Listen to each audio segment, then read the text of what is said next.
잠언 1장 2절에서 6절 가운데 보면 하나님께서 이 잠언의 말씀을 주신 이유와 목적이 뭐냐, 하나님이 왜 인생들에게 잠언의 말씀을 주셨는가, 1장 2절에서 6절 가운데 여러 가지 이 목적들을 밝히고 있어요.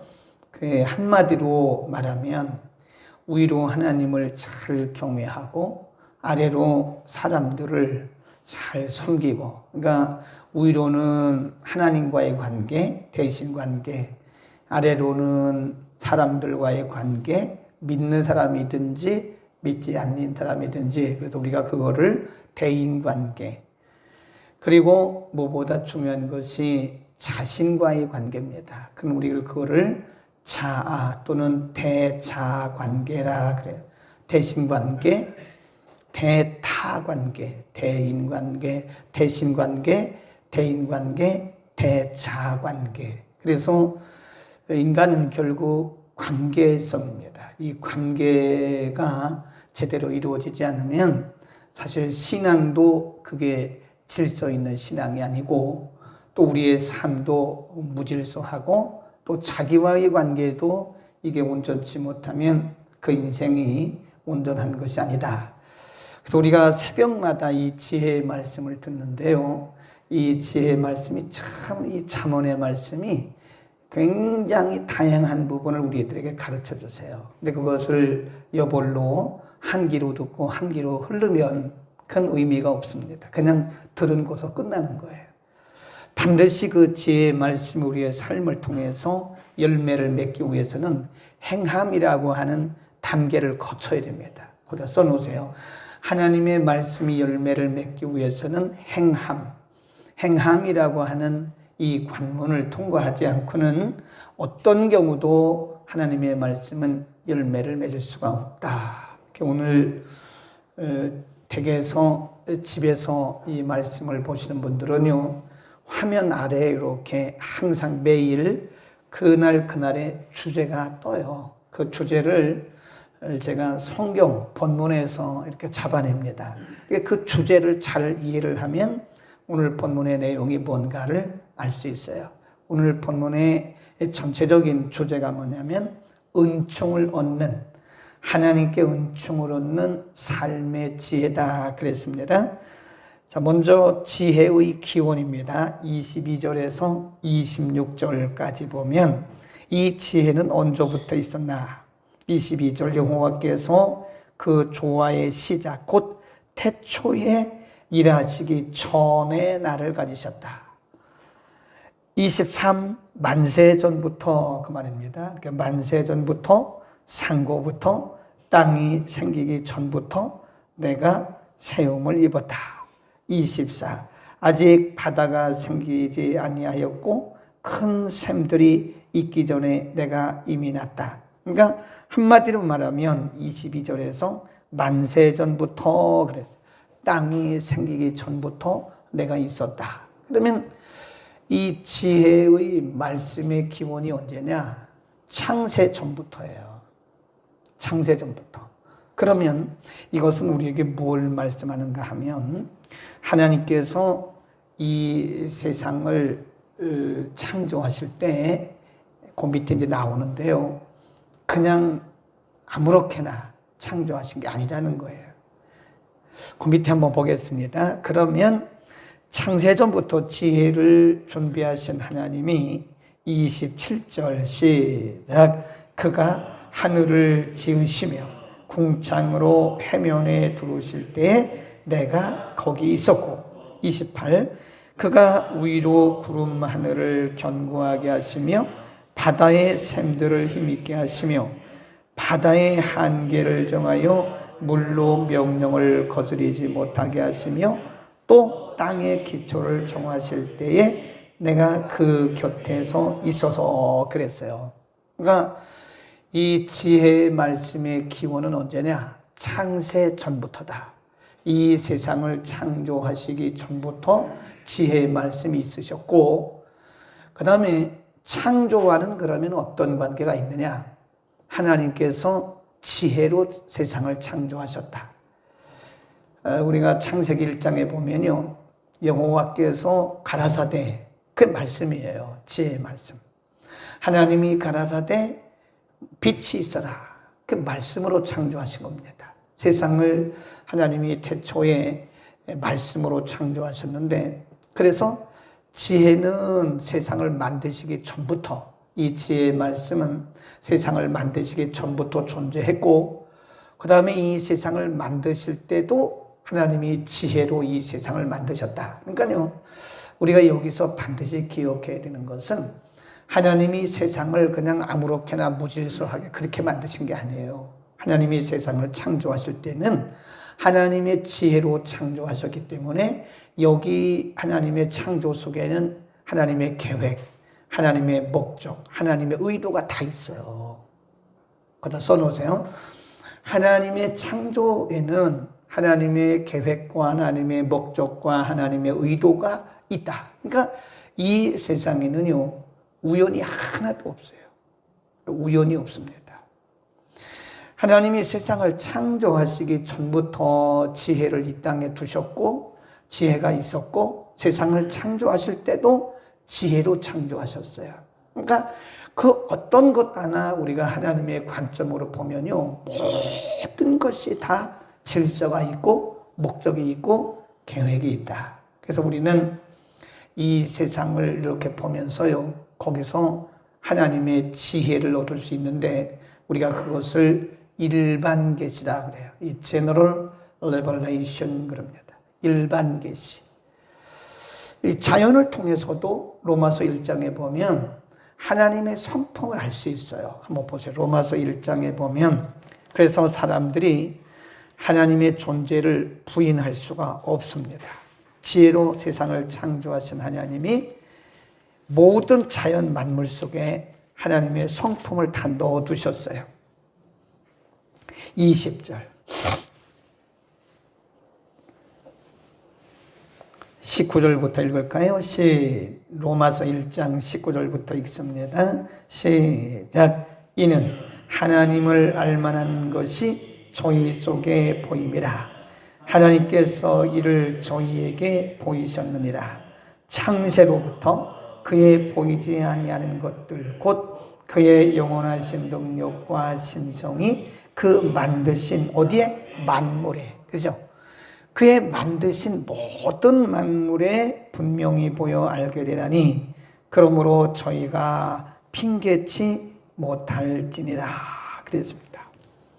이 자연 만물을 하나님이 지혜로 창조하셨기 때문에 이 자연 만물 속에 하나님의 속성이 들어있어요.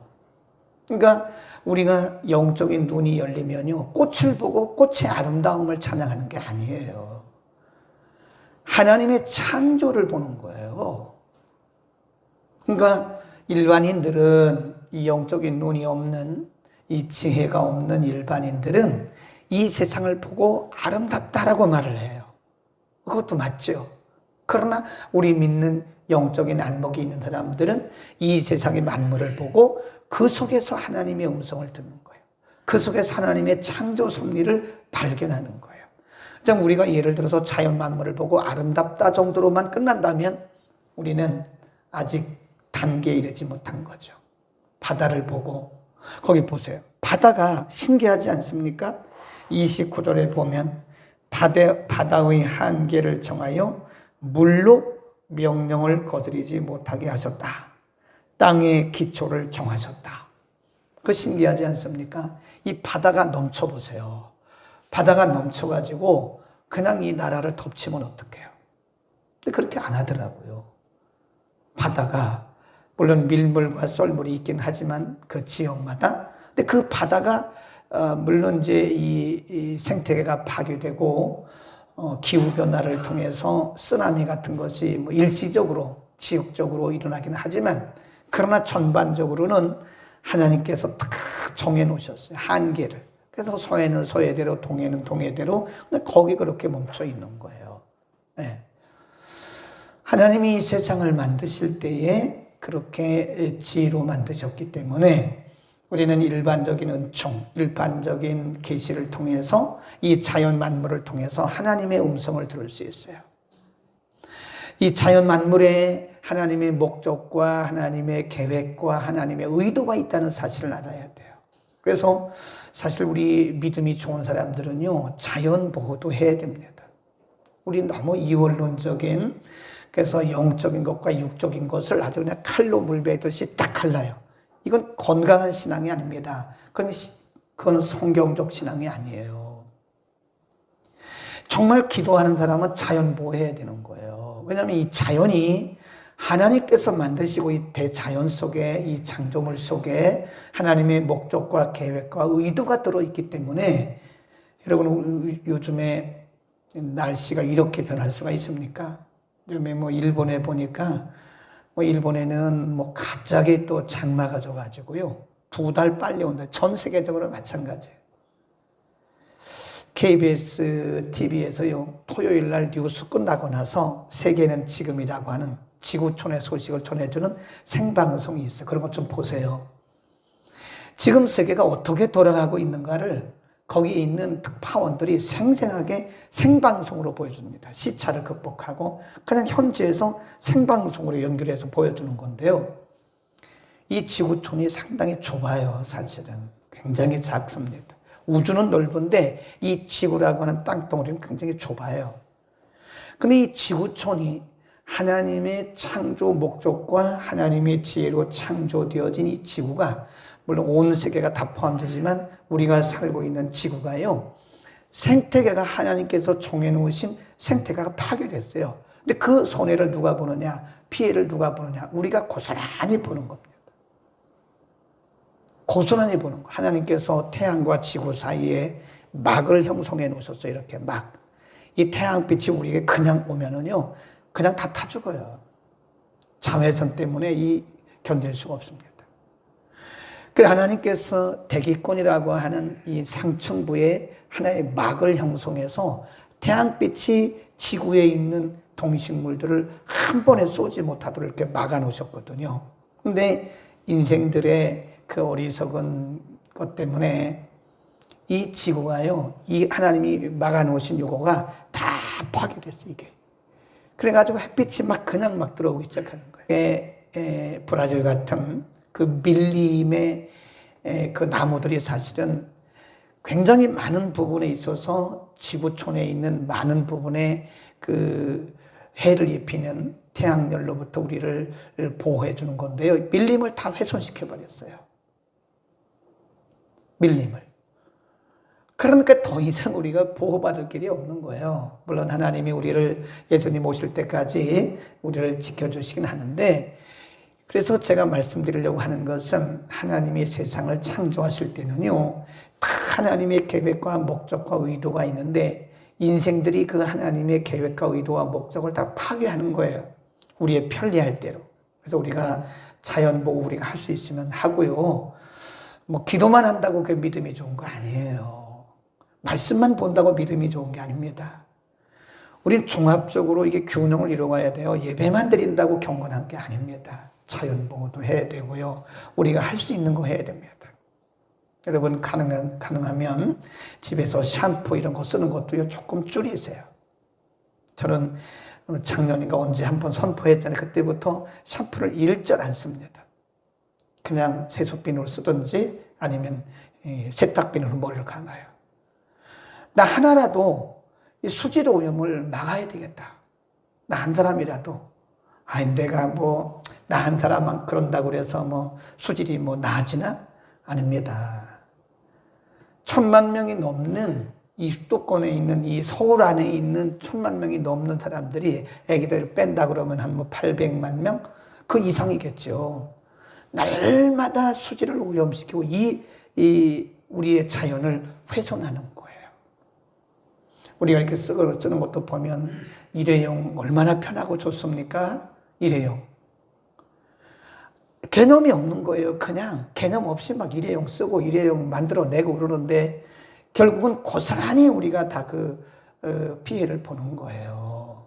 정말 예수 믿는 기업인이라면 우리가 식당을 해도 가능하면 일회용 막 쓰지 말고 줄여 나가야 되는 거예요.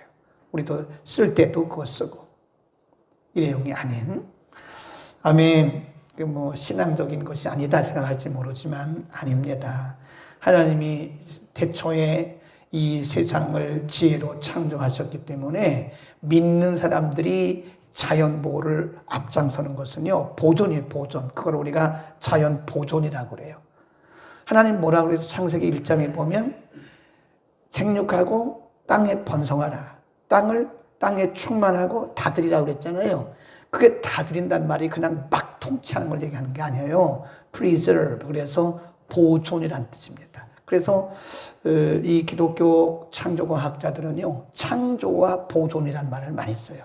하나님은 창조하셨고 우리는 보존하는 것이다. 아멘. 그래서 여러분, 우리의 삶의 현장에서 나 한 사람, 우리 한 사람이라도 이 자연을 보호하고 우리의 사회 생태계를 보존하는 일에 우리가 앞장서지 않으면 안 됩니다. 편하다고 막 쓰지 마세요. 가능하면 안 쓸 수 있으면 안 쓰는 게 좋고 조금씩 절제해 나가면 좀 좋겠다. 그 다음에 그러면 이런 지혜를 우리에게 주셨는데 질서를 따라서 그러면 어떻게 대해야 되는가? 지혜를 대하는 자세 32절. 아들들아 이제 내게 뭐하라? 들으라. 이 굉장히 중요한 거예요. 하나님의 말씀은 듣는 데부터 시작이 됩니다. Listen. 잘 들어라. 그리고 내 도를 지키는 자가 복이 있다 그랬어요. 듣고 지키는 자. 하나님의 말씀은 듣는 데부터 시작이 돼요. 그래서 잘 들어야 됩니다. 제가 여러 번 얘기했잖아요. 이 말씀을 우리가 개인적으로 경청하는 게 굉장히 중요해요. 성경을 읽는 것도 듣는 거예요. 그게 눈으로 있지만 사실 우리 영으로는 하나님의 음성을 듣는 거거든요. 그러니까 이거를 그냥 쭉쭉쭉 읽어 나가는 거는 아무런 의미가 없어요. 100장을 읽어도 의미가 없고 의미가 없습니다.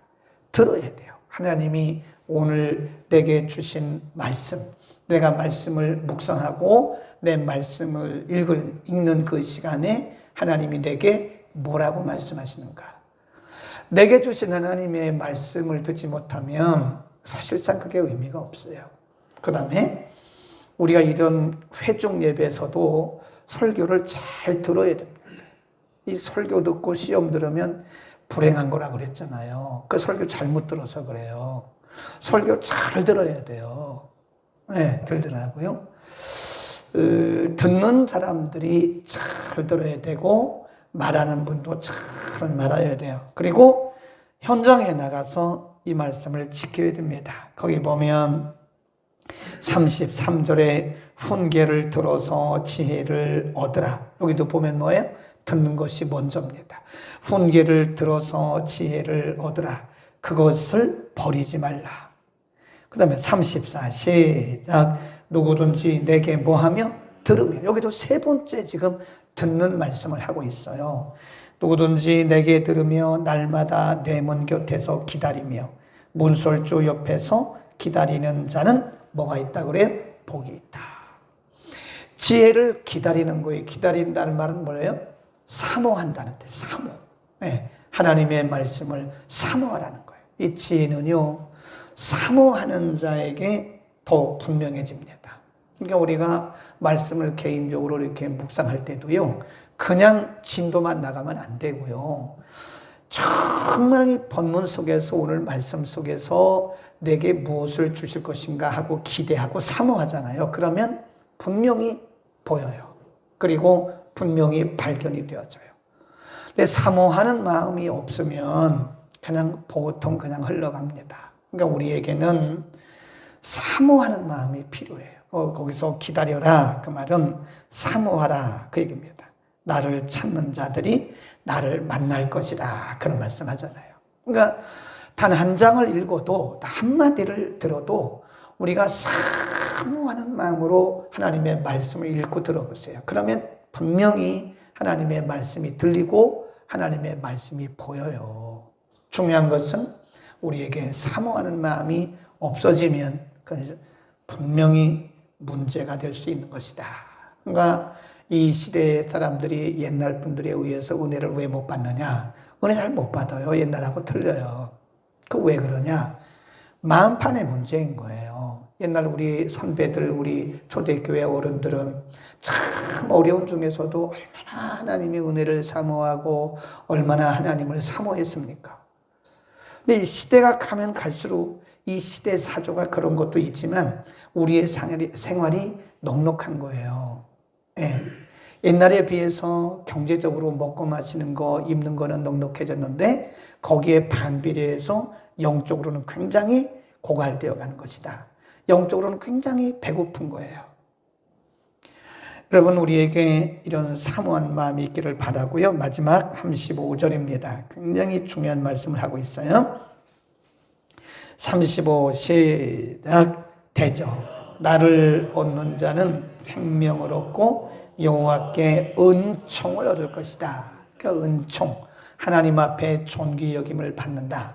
뭘 하는 자들이 하나님의 말씀을 사모하고 하나님의 말씀을 듣고 하나님의 말씀대로 사는 자들은 하나님의 은총을 입는다. 그러니까 하나님이 모든 사람들에게 다 은총 주시기를 원하죠. 하나님의 은혜 주시기를 원하죠. 근데 하나님이 참 안타깝게도 하나님을 사모하고 말씀을 사모하고 하나님의 말씀을 듣고 지키는 자들에게는 하나님 분명한 은혜와 은총을 내려주세요. 그러니까 우리 이렇게 보세요.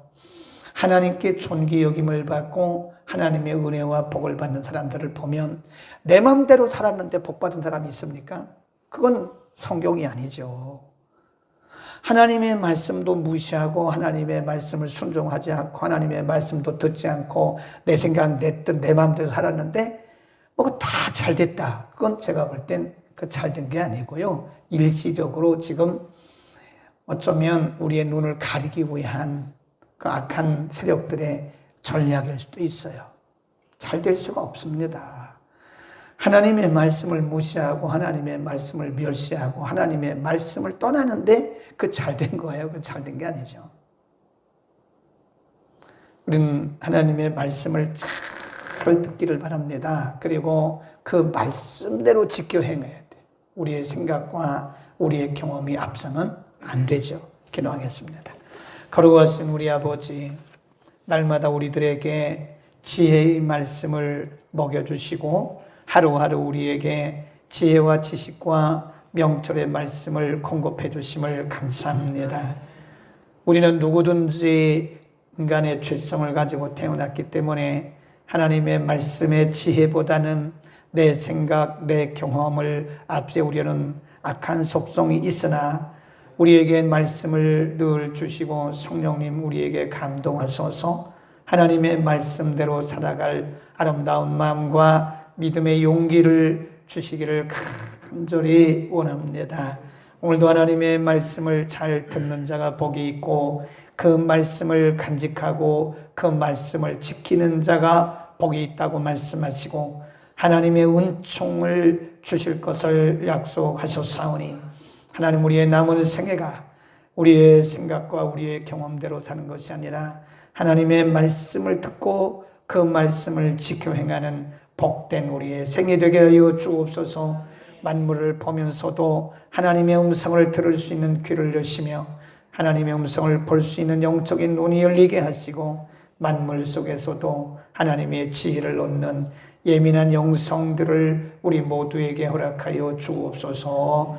하나님을 예배하는 거룩한 주일 가정에서 그리고 교회 현장에서 예배할 때에 동일하게 은혜 풍성하게 하옵소서. 예수 그리스도의 이름으로 기도드립니다.